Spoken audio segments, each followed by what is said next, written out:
The United States State Department has refused to comment on the WikiLeaks expose on the 2008 trust vote.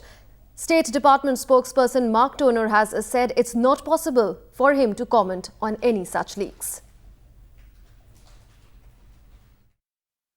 Our policy throughout has been not to comment on the substance of allegedly classified material, Leaked.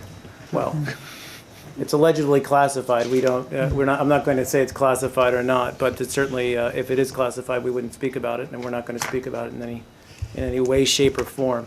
To your broader question about corruption in government.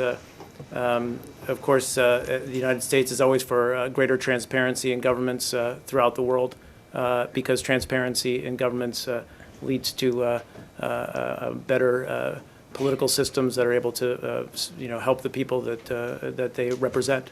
So, more broadly, we deal with corruption issues throughout in many countries throughout the world, and that's an important part of our assistance efforts to many countries in the world. But specifically what pertains to India, I really can't speak to that.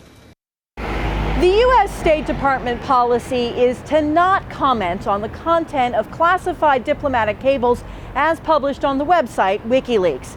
That said, when it comes to the July 2008 cable, which came out of the American Embassy in New Delhi, the U.S. State Department says on the broader issue of corruption, Washington strongly supports efforts to fight corruption and to increase transparency around the world.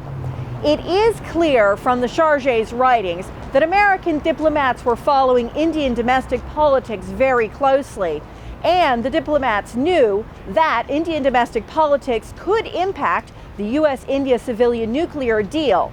But they felt, according to the cable in their final analysis, that the deal was going to go forward because it was in India's national interest.